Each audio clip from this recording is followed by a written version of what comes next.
We're here at Aston Martin's headquarters in Keegan, in the middle of some pretty nasty, proper British weather, to drive this, the Vantage Roadster, a proper British sports car.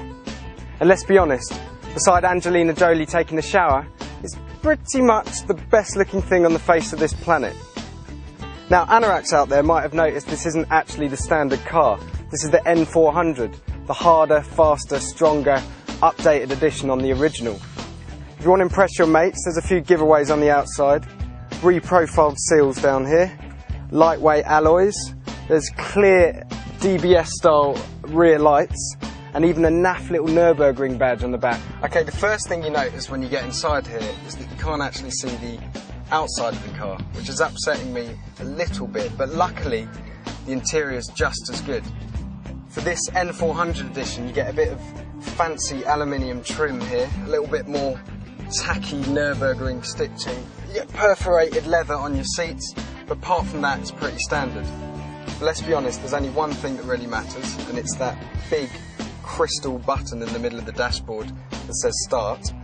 So let's give it a push. Ooh, that sounds special.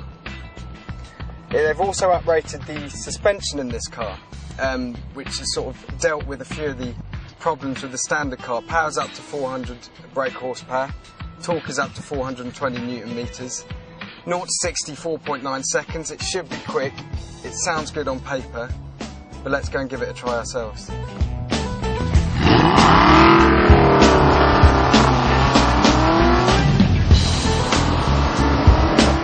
It really is an intoxicating blend of grip and poise, and that soundtrack from back there is just unbelievable. There's no sign of flex in the chassis, which you sometimes get with these convertibles. It's rigid as iron. And the thing that you notice above anything is the power. It's 400 brake, up 20 on the standard car. And you only really start to feel it at the top end of the rev range, but it feels slightly eager throughout the rest of the rev range, and once you get to the top, it's just eager, charges for that red line. It's completely addictive, I have to say. But of course, that's not all this car's about. It's the Roadster version, so it has a party piece. So if I do this, slow down below 30 miles an hour, pull on this toggle here, it drops the roof. Now that takes about 14 seconds to stow away.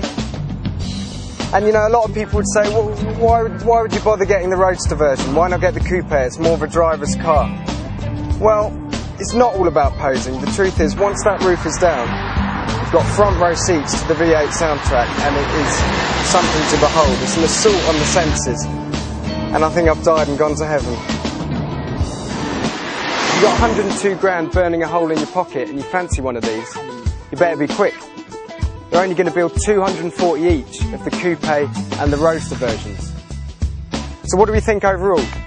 Is the 911 Cabriolet a better car to drive? Probably. Would I buy one over this Aston? Not a chance. The sense of occasion is just so much better. It's official. I'm an Aston addict.